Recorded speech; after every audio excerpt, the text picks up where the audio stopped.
The cliffs of Riscallen 5 were not made for climbing. Sheer, jagged, and carved by millennia of acidic rainfall, they rose like the teeth of some buried beast, 1,000 feet high and twice as unforgiving. The sky above was a pale green haze, the atmosphere barely breathable without a rebreather mask, and the wind howled through the crevices like a warning. But none of that stopped Professor Relk. Relk stood at the edge of the precipice, his 3 ocular nodes narrowing as he inspected the cliff face. His spindly gray limbs were wrapped in a thick instructor's sash, a symbol of academic authority on his homeworld of Delvanu. His voice, low and rhythmic, carried through the translator clipped to his shoulder. You will descend this cliff using the provided materials. No assistance from others. No external devices. Ingenuity and execution will determine your grade. The group of students, 4 Delvani, 2 Tarsk, and 1 human stood behind him, silent. The human, Franklin Setler, shifted his weight, squinting at the edge of the cliff. His nostrils burned slightly under the tight seal of his rebreather. He adjusted the strap and looked at the pile of materials laid out on the ground. 100 feet of synthetic rope, a pair of carabiners, a coil of metal wire, and a harness that looked designed for a species with twice the number of limbs. "Professor," Franklin said, raising his hand. "You're aware humans don't have the same limb distribution as a Delvani, right? This harness would crush my kidneys before I even get halfway down." Relk turned 2 of his optical nodes toward him. "Adaptation is part of the test." Franklin muttered under his breath and crouched, inspecting the gear more closely. The rope was durable, sure, but too short. The cliff was nearly 1,000 feet down. The students were expected to descend in stages, anchoring themselves into the cliff face every 100 feet or so. The kit was enough to do that barely. The Delvani students were already discussing tactics among themselves in clicks and murmurs, sliding their limbs into the harnesses like it was second nature. The Tarsk, slow and deliberate, were testing the tensile strength of the rope, claws tapping against the stone. Franklin didn't move. Not yet. He stood and walked to the edge again, squatting down and peering over. A narrow ledge jutted out about 200 feet below, and another one further down at 400. He could see the shimmer of a heat vent near the base dangerous, but it also meant that the cliff had consistent structure. If he could just— "What are you doing?" Relk asked. "Thinking," Franklin replied. "You said we can use the materials however we want, right? As long as you do not leave this area or request outside assistance. The test is to descend. Nothing else." Franklin nodded, stepped back, and sat cross-legged beside the gear pile.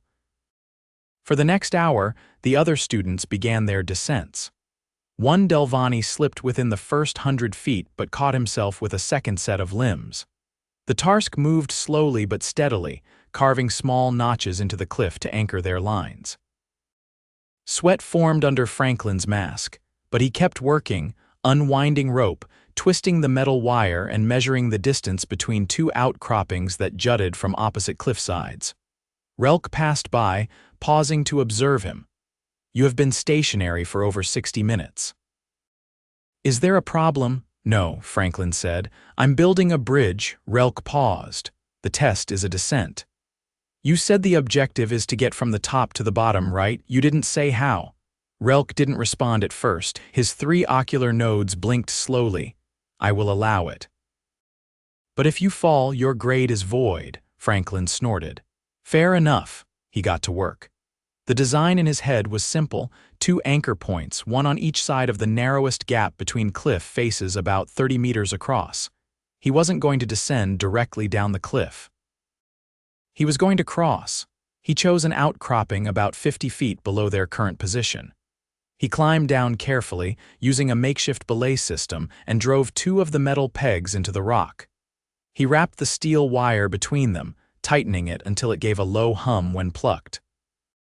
Then he climbed back up, did the same on the opposite cliff face, and began constructing a simple rope bridge.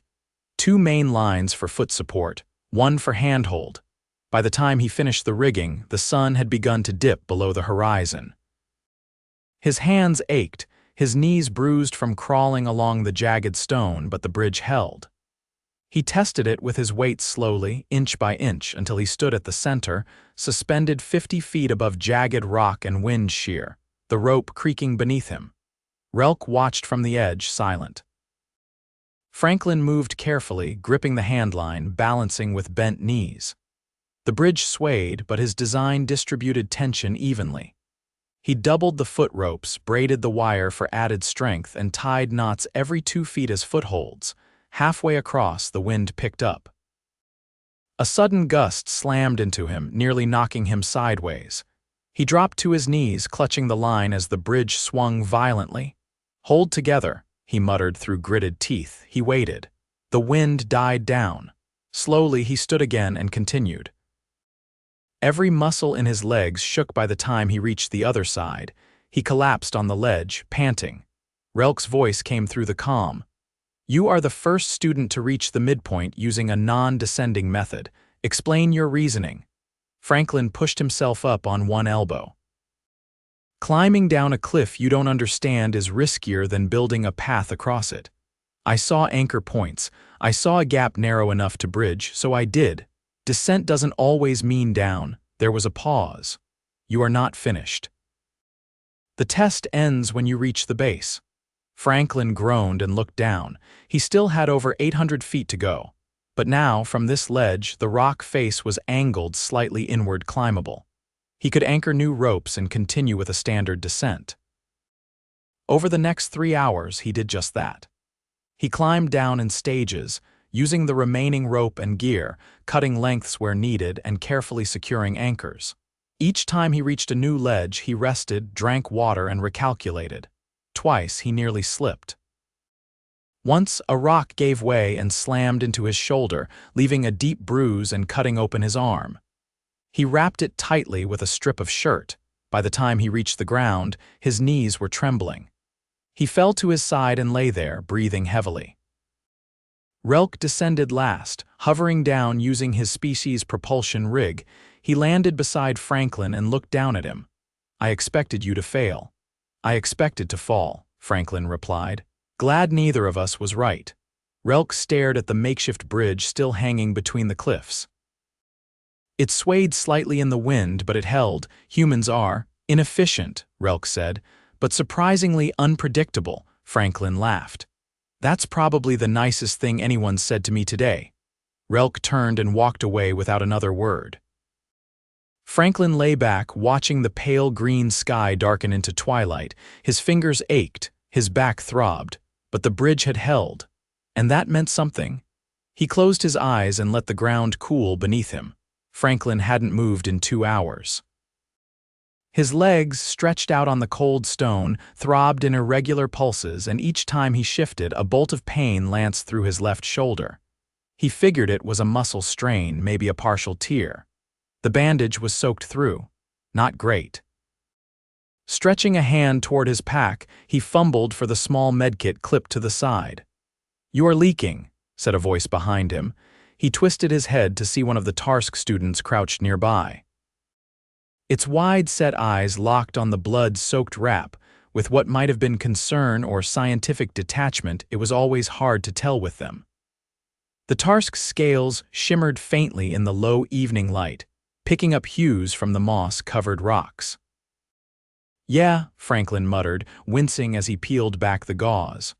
"It's not as dramatic as it looks, mostly surface, probably." The Tarsk tilted its head. "Why did you not request extraction?" "Because I could still move," Franklin said. "So I kept moving." "That is pathological," the Tarsk replied. He gave a thin grin. "You're not the first to say that." Relk reappeared at the base of the cliff just after dusk, gliding down on his propulsion rig with the casual grace of someone who hadn't spent the last 8 hours calculating risk tolerances and tensile loads. He landed silently, his long frame unfolding at the knees as he stepped forward. "You remain conscious," Relk said, stopping a few paces away. "I do most days," Franklin said. "Not all." Relk's gaze dropped to the bloodied bandage. "You require treatment. I patched it, not well. But it'll hold." Relk gestured toward the temporary shelter one of the Delvani students had begun assembling. There will be medical staff on site by nightfall. You may not realize the extent of trauma. No offense, but Delvani field medics have a different baseline for human biology. Last time someone tried to treat a sprain, I ended up with a friction burn and 2 days of vertigo. Relk didn't respond. Instead, he turned to the cliff and stared up at the bridge still hanging precariously above. The construction remains intact, he said. Yeah. I triple-knotted the footlines and braided the handholds. Wind'll fray the outer threads, but the core should hold for a week, longer if no one walks it. You anticipated environmental degradation. Well, I had time. Relk turned back. You are not the fastest, you are not the most agile. But you recalibrate your approach in ways difficult to model. Franklin sat up straighter, biting down on a groan. That was almost a compliment. Relk didn't reply. His attention shifted to the last Delvani student still descending. The figure moved with mechanical rhythm, limbs flexing and locking in slow precision. The harness dug in at angles Franklin couldn't watch without sympathy pain. From behind them, the Tarsk student spoke again. Do all humans build sideways under pressure? I don't know, Franklin said. But give us a cliff and a deadline and we start inventing weird ways down. A low, clicking sound came from the Tarsk. It might have been amusement or indigestion. Later, under the canvas of the temporary shelter, Franklin sat on a crate with his shirt off while a med-bot whirred around his left shoulder. A small mechanical arm hovered, stitching synthetic thread into torn skin. He clenched his jaw as the bot applied a pressure sealant. Procedure complete, the bot chirped. Adhesion strength, marginal. Movement restriction advised. Franklin flexed his hand. Advised, not mandatory. The bot withdrew with a beep of dissatisfaction. Across the shelter, one of the Delvani students approached, carrying a data slate. She had the elongated forelimbs of her species folded behind her back, and approached with a deliberate lack of eye contact, a cultural sign of deference, if Franklin remembered correctly. You were the only one to avoid vertical descent, she said without preamble. Franklin nodded. I'm not built for vertical. Your bridge was unconventional, that's one word for it, she hesitated. May I study the design? He rubbed his eyes. Knock yourself out, though most of it was instinct. I didn't blueprint anything. She tilted her head. Instinct? Yeah, like gut feeling. Experience mashed with panic. Say you've climbed enough trees as a kid, tied enough tarps in bad weather, watched enough old Terran rescue vids, sometimes your brain glues it all together and says, trust me, I got this. Even when it doesn't. She blinked slowly. That does not translate to any known Delvani cognitive model. Shocking. He leaned back against the crate. The pain in his shoulder had dulled to a steady throb, manageable but insistent. He could feel fatigue settling in like a weight behind his eyes. The Delvani student lingered. Your decision to go lateral, it disrupted assumptions. Some of us had practiced vertical descent for weeks. I didn't mean to show anyone up. You didn't. You broke the simulation. That is rarer. He looked at her, surprised. She nodded once, then turned and walked out into the night. By morning, the students gathered again at the base of the cliff. A freighter had landed nearby, kicking up dust as its landing gear settled into the mossy ground. Relk stood beside it, a portable console in one hand. The assessment is complete, he said. Data from your descent has been uploaded. Your grades will be evaluated based on both performance and innovation. You may now return to the vessel. One of the Delvani students raised a limb. Instructor, will the cliff be reused for future courses? Relk hesitated. Unlikely. The addition of a structural anomaly has rendered the site unsuitable for standardized testing. Franklin raised a brow. You mean the bridge? Yes, removing it would damage the cliff face. Leaving it alters the challenge permanently. So, I broke your test. Relk looked at him. You altered a fixed environment with a temporary solution that created permanent consequences. That is not breaking. That is human, the Tarsk student grunted. I liked the bridge. Franklin smiled, this time too tired to hide it. Me too.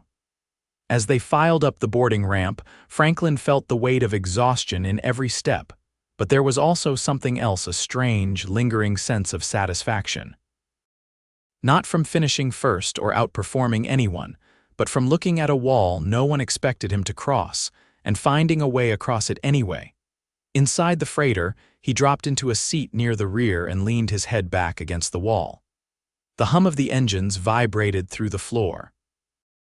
Beside him, the same Delvani student from earlier sat, silent for a minute before speaking.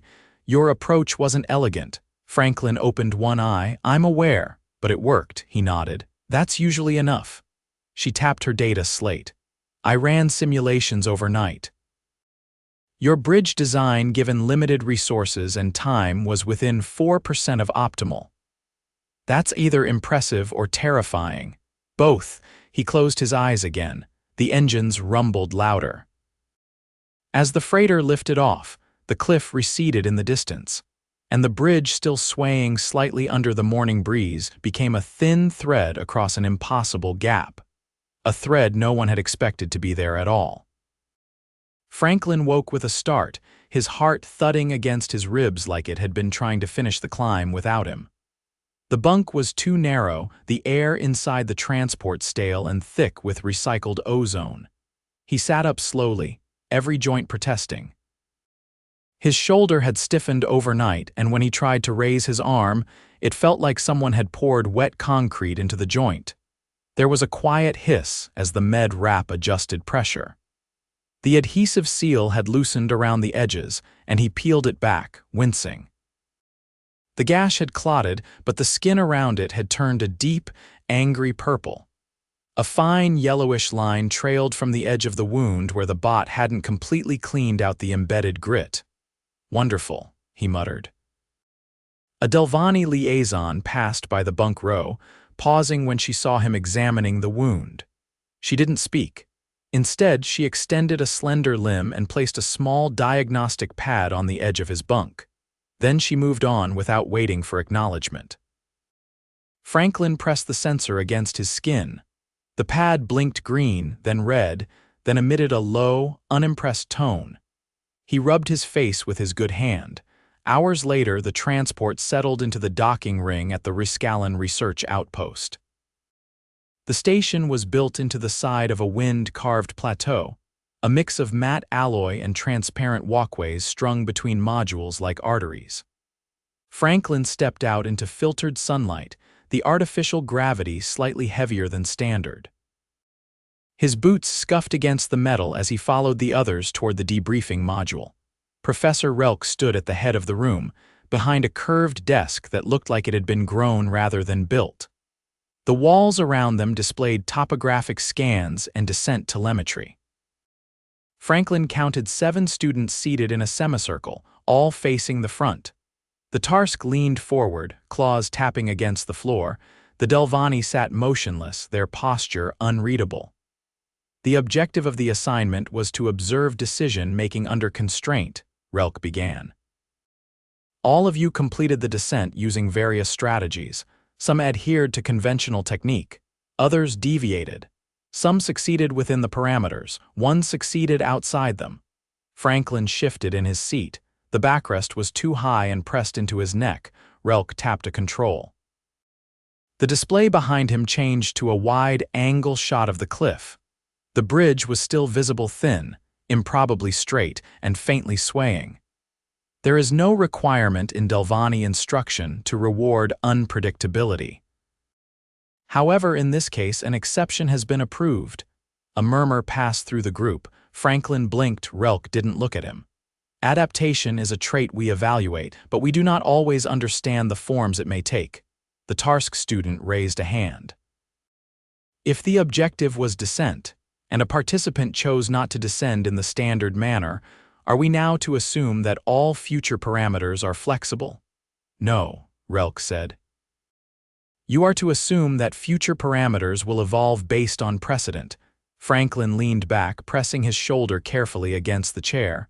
I didn't mean to start a policy shift. You did not, Relk said. You revealed a blind spot. That is different. After the debriefing, the students were dismissed to personal quarters. Franklin made his way through the outer corridor of the research wing, where the light dimmed to simulate local dusk. The ache in his shoulder had spread to his collarbone and upper back, and his fingers had started going numb at the tips. He pulled the bandage off again. The skin underneath was hot. A maintenance drone hovered nearby. He waved it over. "Medical," he said, lifting his arm stiffly. The drone scanned the wound and beeped once. "Foreign particulate detected. Infection risk high. Recommend immediate intervention." "Yeah, I figured. Is there a med bay open?" The drone rotated. "Triage module E12 available, 20 meters west." It floated off. Franklin followed, dragging his feet just a little. Inside the module, the lighting shifted to a clinical white. A tall, narrow alien with a semi-translucent carapace turned from a console. Franklin couldn't identify the species. He'd stopped trying after the fourth time he got politely corrected, but the med tech gestured for him to sit without speaking. He lowered himself onto the exam table and tried not to flinch as the tech ran a scanner over his arm. "Wound is shallow but contaminated," the tech said, voice filtered through a vocal harmonizer. "You continued physical strain after injury?" "Had to finish the test." The tech paused. Delvani students would have paused. Tarsk would have distributed weight to a secondary limb. "You used the same arm?" "I only have one set." There was a pause as the tech retrieved a set of tools. "Humans are structurally symmetrical but functionally reckless. Thanks for the diagnosis." The tech began debriding the wound without anesthesia. Franklin clenched his jaw until his ears rang. "You should have come in sooner," the tech said, applying a chemical cleanser that made his skin feel like it was being dissolved. "I thought I had it under control." "Your species often believes that, until they collapse." "Is that written in a textbook somewhere?" The tech didn't answer. Instead, it sealed the wound with a flexible polymer mesh that hardened instantly. It felt like someone had painted his skin with ice. "You'll regain full use in 24 hours. No lifting, no climbing, no improvisational engineering." "I'll try," Franklin said, sliding off the table carefully. He left the module and made his way to the observation deck. The view from the platform overlooked the cliff range. From this angle, the bridge looked like a faint line drawn across a scar. Footsteps approached. One of the Delvani students stopped beside him. She didn't speak at first. "I recalculated your midpoint vector," she said after a while. "The ledge you selected wasn't the most stable, I know." "Then why choose it?" It was close enough to both sides, and the wind funnel was slightly weaker there. Less swing. She tilted her head. "I would have chosen the third ledge, firmer rock. That one had a micro-fissure. You couldn't see it unless you were directly above." She stared at the cliffs for a moment. "We assume you operate without analysis. But perhaps your calculations are simply invisible, or very messy." She nodded once. "Still effective." They stood in silence for a while. Later that evening, Franklin packed his gear. His harness was still looped messily in the corner, the rope coiled over his duffel. He sat on the edge of the bunk, rolling his shoulders slowly. The stiffness had started to fade. The mesh dressing itched, but the pain was gone. A message pinged on the room console. Not a text, just a schedule update. His next assignment had been adjusted. The location now read, "Control Environment Alpha 9, Custom Parameters Pending." He stared at it for a long time, then he lay back, hands behind his head, and closed his eyes. The bridge had held. The route wasn't standard, but it worked, and that apparently was enough.